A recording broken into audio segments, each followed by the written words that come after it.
Hello, my peace mavens. Andrew Garrison, Vistalar Consultant here, and I want to talk to you all about the four appeals and the way I see them with regard to what your ethical presence is. When we have an ethical presence, people must believe that you are on their side.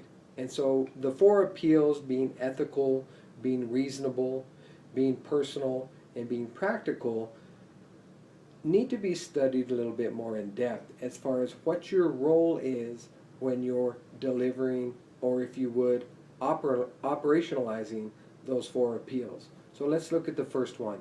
When I walk in a room, I want people to absolutely believe that things just got a little bit better because of Andrew Garrison walking in the room. My ethical presence is strong, it's assertive, never aggressive, but it's powerful. People believe that things just got better because of my expertise, because of my knowledge, because of my temperament, because of my ability to get people to voluntarily comply with just words. So, the ethical appeal is to ask folks, when I'm asking a person, I'm actually being a role model. I'm role modeling that ethical behavior.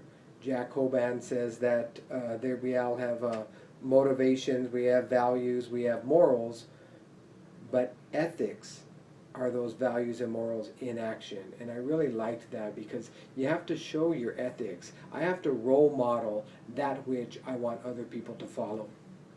Let's look at the second appeal. To be reasonable is to look at the codified body of knowledge, explain that codified body of knowledge, explain the rules, if you will, to people who are non-compliant. Outside of public safety, of course, it could be working with employees, with coworkers, with higher-ups. It could be there's myriad relationships with regard to organizational or institutional imperatives. So, if I explain the rules to you, I'm actually now my ethical presence has changed to that of teacher. I am teaching you. There is no greater spirit than a teacher when done right.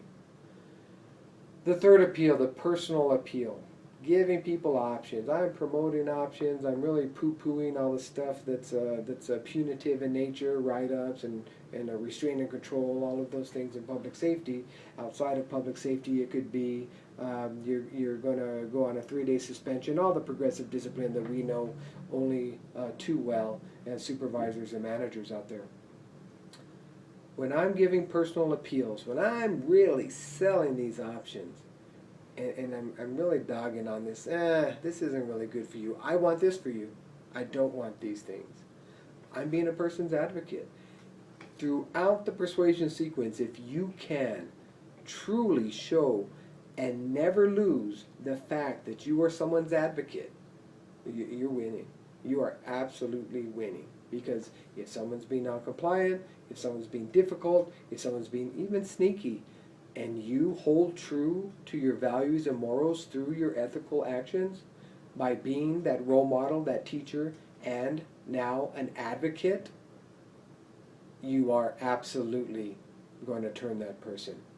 But we always have to give people a second chance because we do have the fourth base to cover, which is the practical appeal. Now, the practical appeal, even though the 3 bases that we've covered so far have not worked, we go to one of the 5 maxims. The 5th maxim is everyone wants a second chance. We are still showing support for that human being. Look, is there anything I can say or do to get you to comply with my lawful request? Hey, is there any way we can work together? Because I don't see this as the end game here.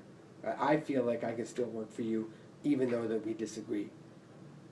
I am now showing you all that use the persuasion sequence how it makes you become a role model, a teacher, a person's advocate, their own personal advocate. How cool is that? And I'm going to be your support through and through. No matter what decision you make, I'm still on your side. that's my take on the 4 appeals. I hope you enjoyed them. Thank you so much.